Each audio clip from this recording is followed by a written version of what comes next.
Chapter 4, Part 2. One night the boy learned why his mother had brought home the bottle of vanilla flavoring. Now it was Christmas and she was making a cake. When the 4 layers were spread out on the tin-top table and she began to ice them, the boy noticed that she had put 3 together in a large cake and made a small one with the leftover layer. "Why are we having 2 cakes?" the boy asked. But she was humming to herself and did not answer him. When she had finished, she put the small cake on the top shelf of the dish cupboard. The big one she put in the cardboard box that she had brought from the store.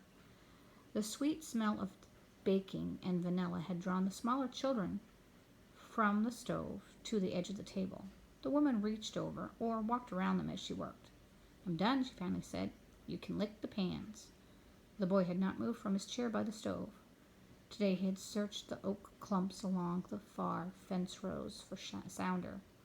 He never got the sweet pan to last anyway. It always went from the youngest to the oldest. There was never much left when his turn came.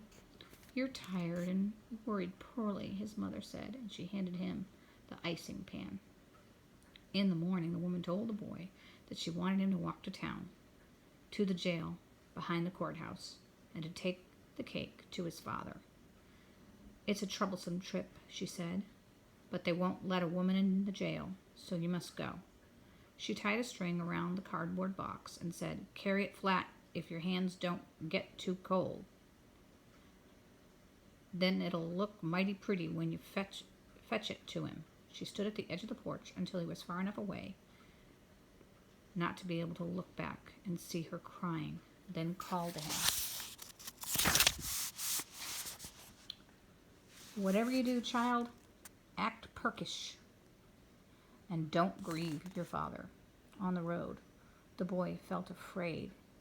He had been to the town at Christmas time before, not on Christmas Day, but a few days before, to help his father carry mistletoe and bunches of bittersweet berries that his father sold by the wall in front of the courthouse or on the corner by the bank.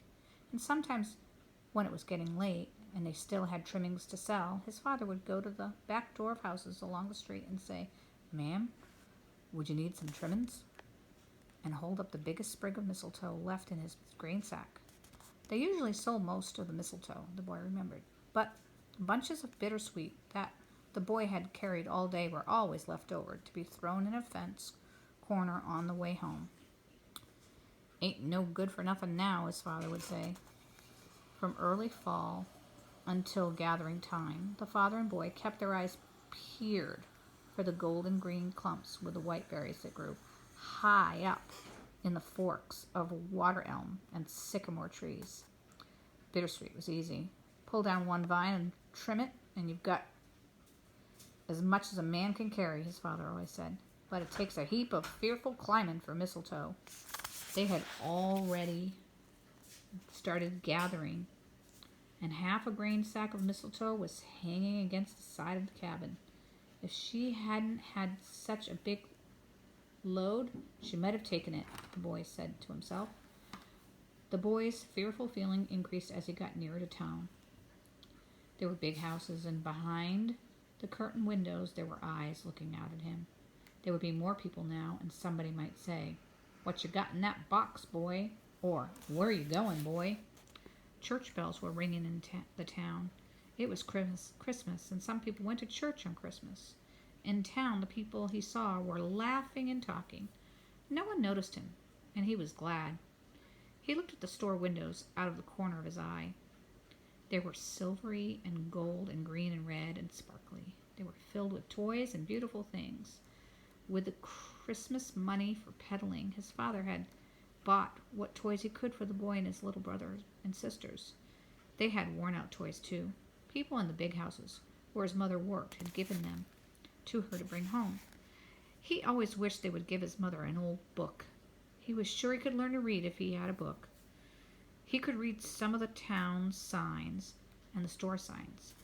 He could read a price.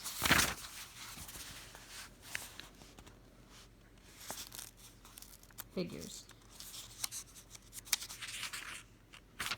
He wanted to stop and stand and look straight at the windows, but he was afraid. And a policeman would come after. He was afraid a policeman would come after him. Perhaps the people had offered his mother old books, but she said, "No use. Nobody can read in our cabin." Perhaps the people knew she couldn't read and thought her feelings would be hurt if they offered her the books their children had used up and worn out. The boy had heard once that some people had so many books they only read each book once. But the boy was sure that there were not that many books in the world. It was cold, but there were a few people standing or sitting along the wall in front of the courthouse. Winter or summer, there was always people there. The boy wondered if they knew it was Christmas. They didn't look happy like some of the people he had seen. He knew they were looking at him, so he hurried quickly past and around the corner to the back of the courthouse. The front of the courthouse was red brick with great white marble steps going up to a wide door, but the back was gray cement and 3 floors high with iron bars all over the windows.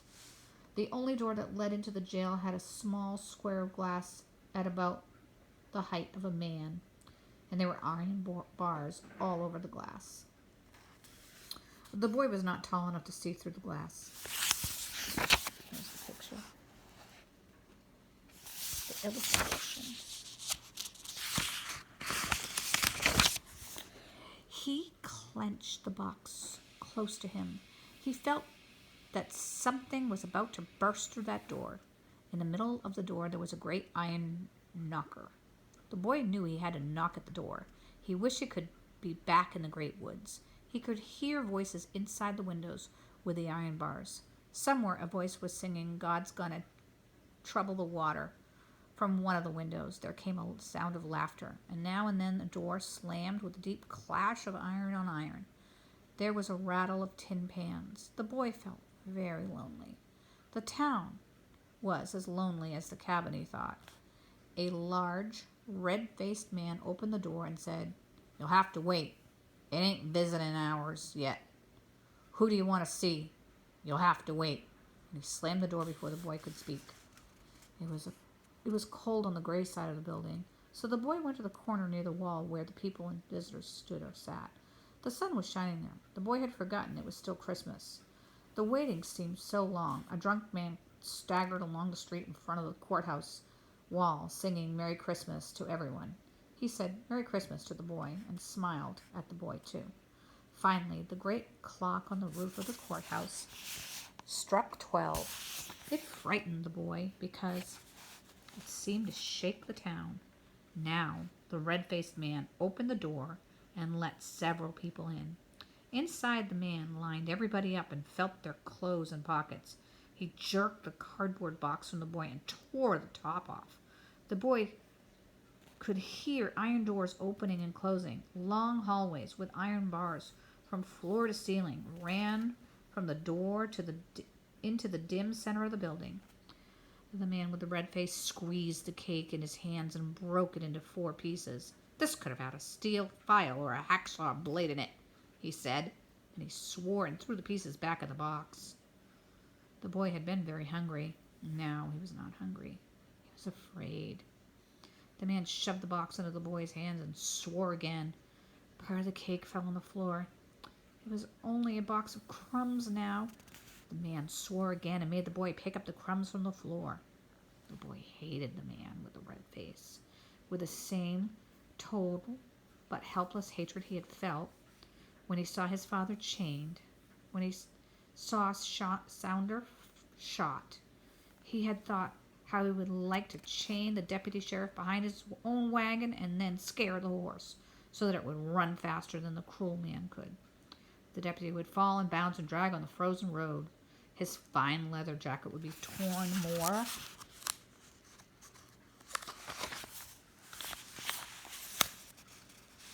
than he had torn his father's overalls. He would yell and curse, and that would make the horse go faster. The boy would just watch and not try to stop the wagon. The boy would like to see the big red-faced man crumple on the floor with the crumbs. Beside the red face, the boy had noticed the fat, bulging neck that folded down over the man's collar. and pushed up all wrinkled circles under his chin. The bull neck of a man reminded the boy of the bull he had seen die in the cattle chute at the big house where his father worked. The horse doctor had been trying to vaccinate the bull in the neck, but the rope through the ring in the bull's nose didn't keep the bull from tossing his head from side to side and knocking the horse doctor against the side of the chute. When the horse doctor had gotten mad and said, "Get a chain, I'll make him stand still." When the chain was snapped around the bull's neck, the farmer hands pulled it over the crossbar of the chute post and hooked it. But the horse doctor stuck the bull in the neck, and he lunged backwards. Set his front feet with his whole weight against the chain and choked himself to death. Before one of the farmer's hands could jab him with a pitchfork and make him slacken the chain, the legs of the bull folded under him, and the chain buried itself in the fat of his neck. When the farm hands finally got the chain unhooked from the crossbar, the bull's head fell into the dirt and blood oozed out of its mouth and nostrils. The bull-necked man would sag to his knees, the boy thought, and crumple into a heap on the floor, just the way the bull did, the boy thought, and the blood would ooze out of his mouth and nose. "Get up," the red-faced man said. "You want to take all day?" The boy stood up. He felt weak and his knees shook, but there was no more tears in his eyes. The red-faced man took a big iron key on the ring, as big around as the boy's head, and unlocked one of the iron gates. He pushed the boy in and said, "Fourth door down." Passing the 3 doors, the boy could feel eyes following him.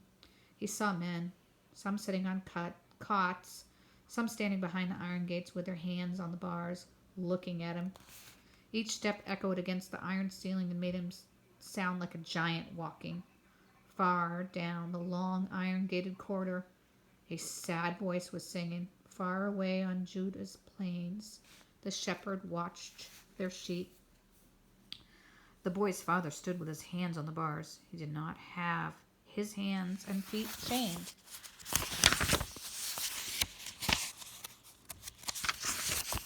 Together, seeing the hands that could handle a hot pot lid without a pot rag, open the stove door without using a poker, or skin a possum by holding the hind legs of the carcass with one hand and the hide in the other, and just pulling, the boy knew his father. He could have choked the cruel man with the bull neck. The father looked at the boy and said, "Child." On the way, the boy had thought about what he would say to his father. He had practiced talking about his mother selling kernels at the store and buying the cake makings, his little brother and sisters being all right, no strangers coming past, not finding Saunder's body. And he was going to ask his father where Sounder came from along the road when he wasn't more than a pup. He'd practiced saying them over and over to get the quiver and the quiet spells out of his voice, because his mother had said, "Whatever you do, child, act perkish and don't grieve your father." But the boy was full of mixed hate and pity now, and it addled him.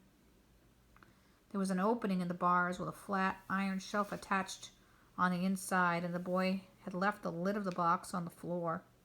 Now he pushed the box through the opening and said, "This was a cake before," but he couldn't finish. An awful quiet spell destroyed all his practice. Someday, Sounder might not be dead, the boy said. He knew his father was grieved, for he swallowed hard, and then quiet spells came to him too. "I'll be back for long," said his father. From somewhere down the corridor there came a loud belly laugh, and a loud voice called out, "Listen to the man talk. Tell her not to grieve," his father was almost whispering now. Sounder didn't die under the cabin, but the boy couldn't keep the quivering out of his voice. "Tell her not to send you no more." The quiet spells were getting longer. The man stopped looking through the bars at the boy and looked down at the cake. "If he wasn't shot in his vitals," the boy said, "he might get healed in the woods."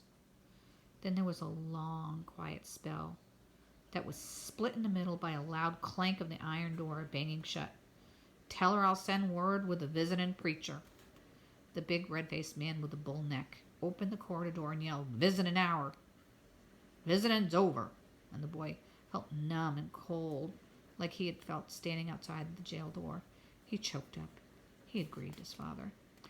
He hated the red-faced man, so he wouldn't cry until he got outside. "Come on, boy," the man yelled, swinging the big key ring. "Go, child," the father said. "Hurry, child." The boy was the last person through the big iron door. The bull-necked man pushed him and said, "Get, boy, or next time you won't get in."